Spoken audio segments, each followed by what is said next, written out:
This will be a fun range day. Welcome back to the I Have Two Rusty Mosins channel. These guns did not look that bad on the auction website. I probably wouldn't have bought them, but they're both less than half price. This is listed as an M44, and it looks like it is marked 1944, but I think this is the M38 because there's no bayonet portion up there. And as you can see, it wasn't taken care of.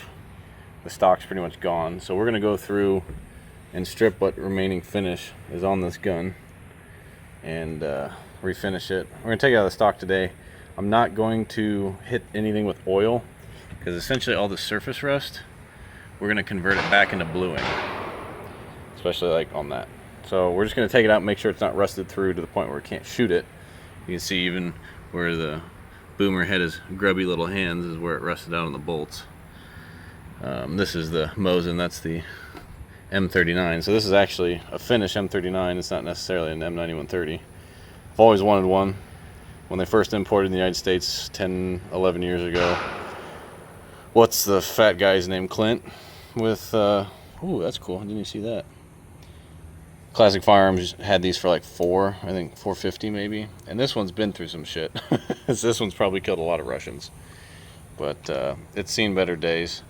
So again, not gonna restore them. We're just gonna take them out of the stock and make sure there's no rust that would prevent us from shooting it. I've already got the bores soaking down with some rim oil. I'm gonna send some patches through them, and we're just gonna shoot the bores to the point that they get clean. Probably take 30-40 rounds at least. I don't know if we can even see the bores with all the oil in them, but they were pretty gacked up. Oh wow, you can actually kind of see through this one. Oh yeah, I forgot. This one's actually not that bad.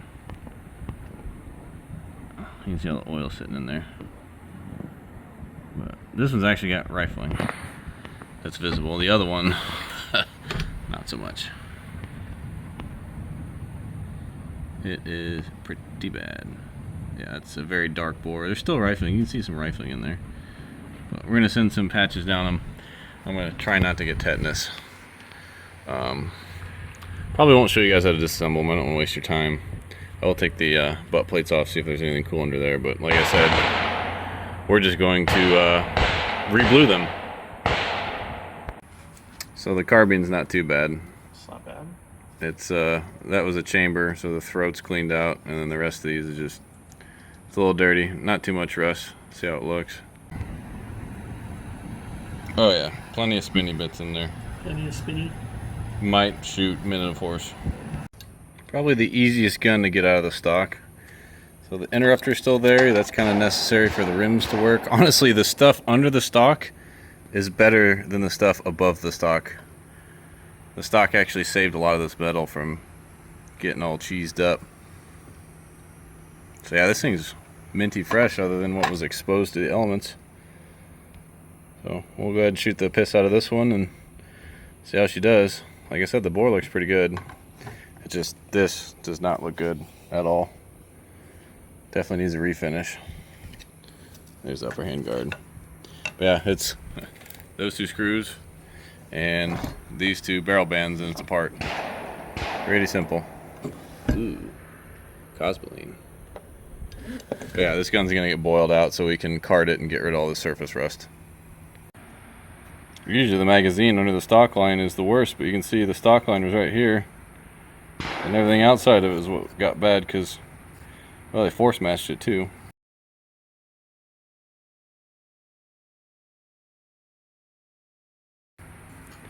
But yeah, that's just old people and guns. They just take a cool piece of history and ruin it. Gotta love boomers. I might actually have to buy some Vapo Rust to get that bolt back to being shiny, because I don't think this pitted stuff is going to polish out without getting rid of the rust first. And this cleaning rod was pretty much rusted in. You have to unscrew them from the base. So I had to put a punch through there to bring it out, but she's back together now, so we'll see how she shoots. Got some 1960s Bulgarian surplus here. We're going to shoot through this thing. Maybe that's 60s too. I think it's all from the same spam can, but Yeah, I used to be able to buy a 440 round spam cam for 120 bucks at Dunham Sports in Peoria, Illinois, and now if you find the stuff online, it's 250, 300 bucks. Glory days are gone. See if the chronograph wants to play well today. Probably not. We'll try anyway. Yeah, this thing is mint. Just a lot of surface rust. Nothing functionally wrong with it. Firing pin protrusion is about 4 miles, which is pretty standard for one of these guns. I'm going to be very careful with the bolt that I don't get tetanus, because that bolt knob is trashed.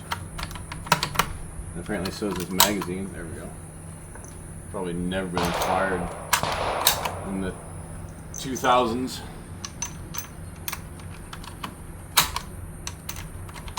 And I believe this is a 174 going like 2700 or something silly. Alright, here we go. 2585.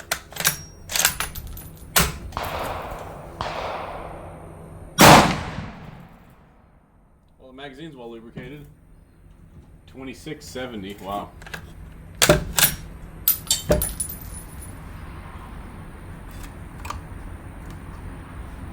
The latch is all gacked up.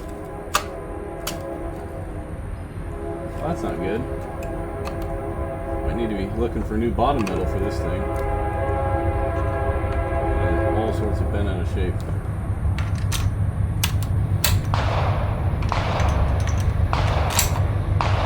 I lubricated the magazine beforehand.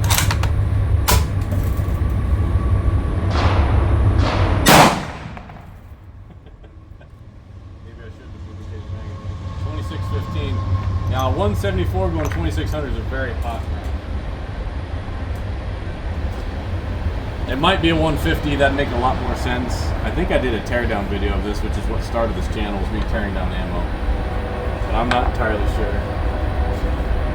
Yeah, this spring is not very strong. It's not like there's another million Mosins I can go find parts for. Boy, there are. I've already got a splinter from the stock, which is super cool.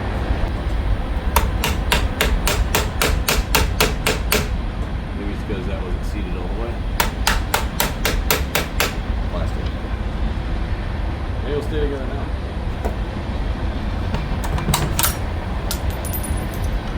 Everything works.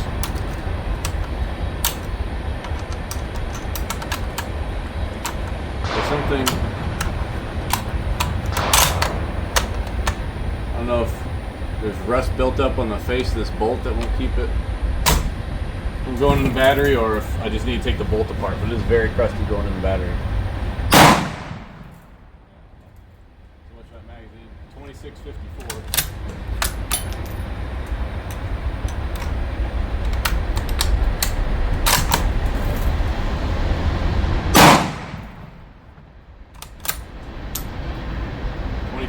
So yeah, 25 feet per second out of a short barrel Mosin. If it's 174 grain ammo, that's pretty hot. So I can't bend this latch back into place.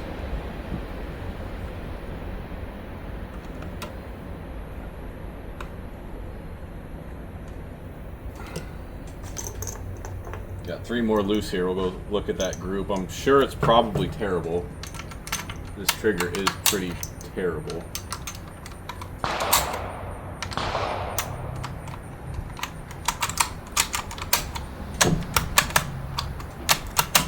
Oh look, Mosin things are happening. And they're hang firing. That doesn't help. 2615.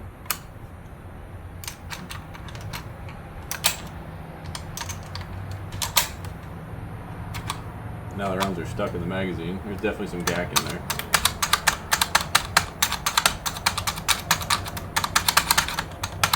Not presenting the rounds at all. There we go. Maybe the interrupter was stuck.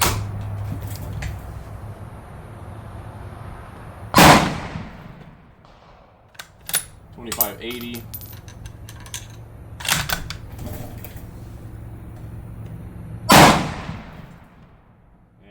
580 again. So yeah, she doesn't look too good, and the magazine's not working, but that bore looks phenomenal now. Wow.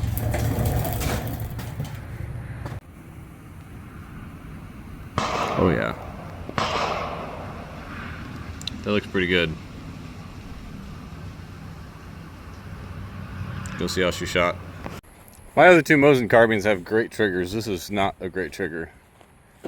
Oh wow, the gun's not even close to zeroed. Shooting all over the place. 1, 2, 3, 4, 5, 6, 7. I think I shot 8. 1, 2, 3, 4, 5, 6, 7. Yeah, I was aimed there. They're shooting over here. So probably aim on the right side of the diamond this time. Maybe drift the front sight. I didn't even look at the front sight, but I mean, it'll throw lead down range. Show you guys what's going on with this magazine latch right here. So when the gun fires, right, projector goes this way, recoil goes that way. This wants to stay still. The rest of the gun comes recoiling back. This could probably just vibrate and come out, but you can see it's not terribly tight. It's kind of cocked off to one side. Get you guys zoomed in here. So you can see it's like twisted clockwise. So I tried to bend it back to center, but it doesn't take much to just knock it out. There's really no way to bend it forward because it's against a hard stop. So it just needs a new spring, looks like. Owie. So that's unfortunate. Or I just need to grab a pair of pliers and torque this thing counterclockwise.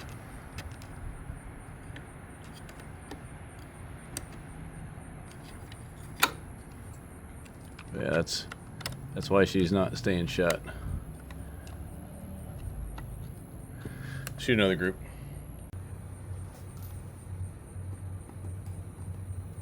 Now, if you had a Mauser, you'd be pretty much hosed because it's a controlled round feed gun. But with this, put the bolt back in here. You don't have to feed them out of the magazine for fear of hurting your extractor. These were meant to snap over the rims. And I'm looking at the front sight. It is drifted way off to the left. So I'll go ahead and hit that back to the right. Someone had no idea what they're doing with this gun, that's for sure.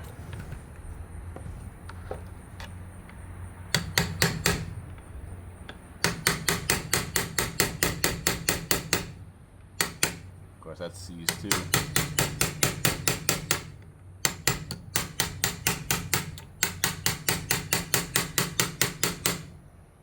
Great. Seized right up. Yeah, it's like a 1/16 of an inch pushed to the left. And the main reason we probably have accuracy issues is the first 1/4 inch to 3/8 of an inch of this bore is completely gone, which is what happens when you shoot corrosive ammo through it and just let it sit, because all the moisture sits at the end of that muzzle.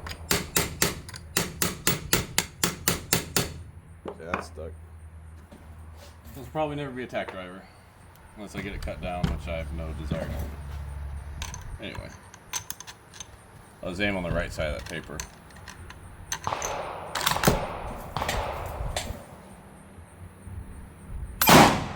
Big hang fire. 2613. We lost the magazine again.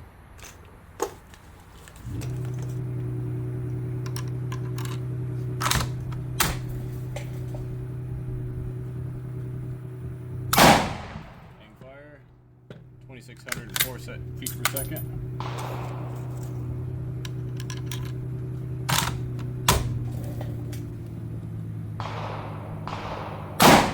That one did not hang fire. 2635.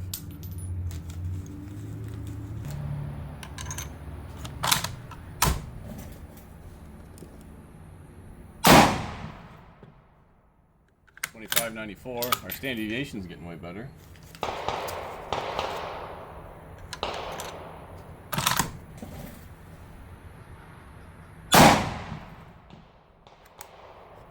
60.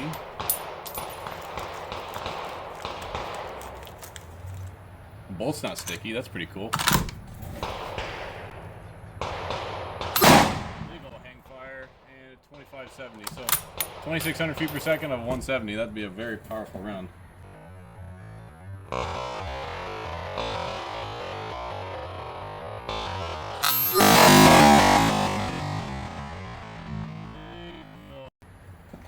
Now that I'm done shooting that corrosive stuff, all you gotta do is soak down your bore with oil and send a couple batch through it.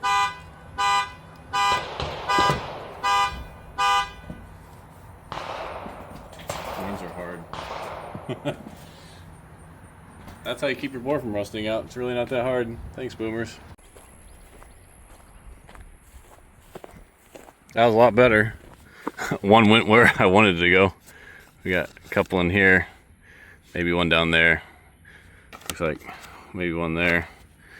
But yeah, it's coming around. It's kind of got a bit of a tumbly hole there, but they're stabilizing. It's just having that last inch or so, or a quarter inch to half inch or so not rifled. That's why we're getting really bad grooves. 1, 2, 3, 4, 5, 6, 7, 8, 10, 11. I'm missing like 3 rounds. Oh well. Stay tuned for the refurbishment of that gun. We'll do the Tika next time. Thanks for watching. There's the first rub of the nasty Bulgarian ammo. There's the second. And the third looks pretty good. I'll show you guys the front of this muzzle and why it's going to be an inaccurate turd for the rest of its days.